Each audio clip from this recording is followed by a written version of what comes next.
Hi, I'm Ms. Lavodi, and in this video I'll be showing you how to add graphite to your grid portrait.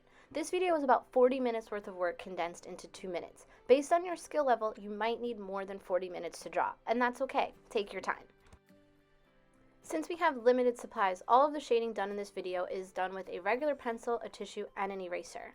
You're going to start by erasing away the grid lines from your grid portrait. Do this carefully so you don't crunch your paper up.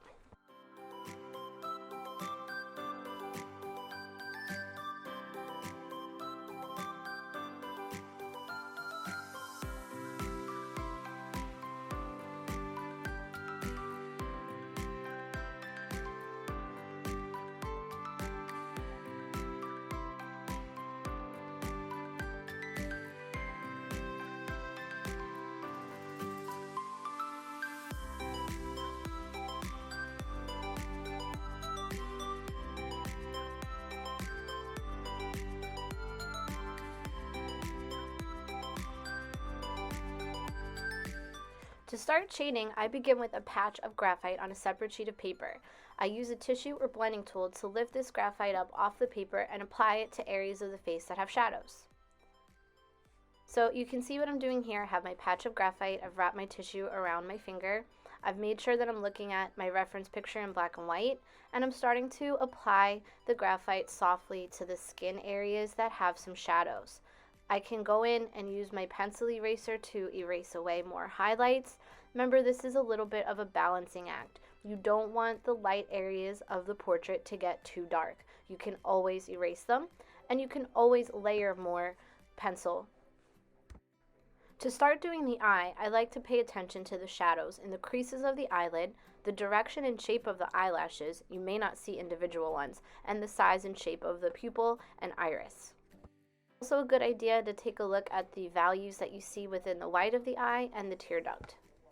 Remember, don't draw what you don't see. If it looks like it's all in a shadow, draw it that way. Don't make up stuff that isn't there.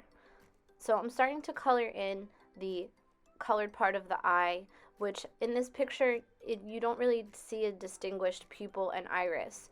So I'm just trying to fill in what I see the way I see it. I'm trying to use my point of my pencil to add details. I'm trying to shade inside of the shadows that I see under the eyebrow and in the eye crease. I'm pressing and layering a little bit more pencil where things need to be darker. And I can go in and use my tissue as a blending tool to soften things up and create a little bit more of a smooth blend. Notice I work in layers. I try not to get too dark too quickly, but instead I kind of do little passes of shading, so I gradually build things up. You're going to continue this process in the other eye area. Just notice that one side of your portrait might have lighter values than the other side, or darker values than the other side.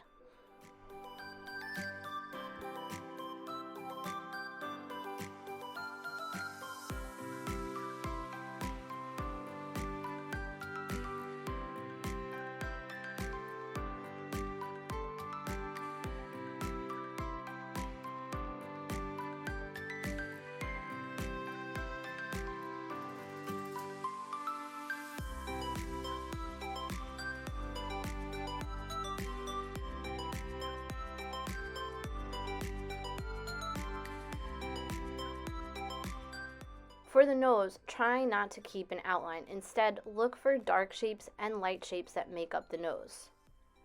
So paying attention to the spaces on the left and right side of the nose, the side of the bridge of the nose and under the nose is really what forms it and allows it to appear more three-dimensional. Look for shapes of shadows, look for shapes of highlights.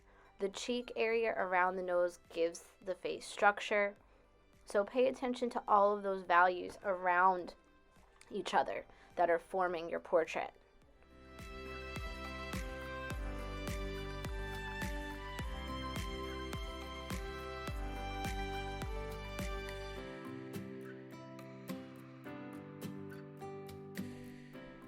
For this side of the cheek, I'm directly shading pencil onto the face in the shape and direction that I see that shadow being formed in. And then I can use my blending tool to smudge it out.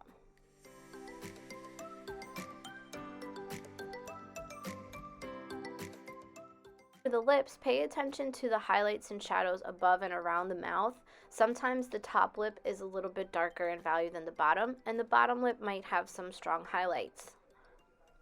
So I'm applying graphite directly to the lip and paying attention to the creases and the corners of the mouth, the things that make the person look like they're smiling or frowning.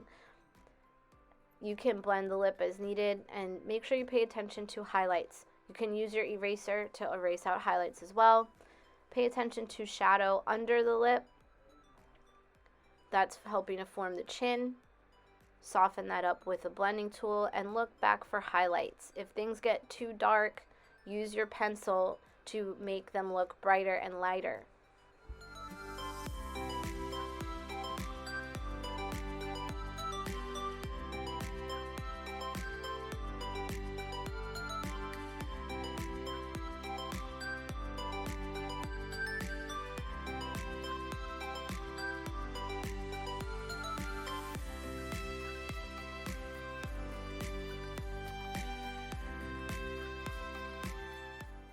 As you near the end of rendering the face, use your pencil to go back and create more distinguished textures or details as needed, and you can accent and darken things as needed.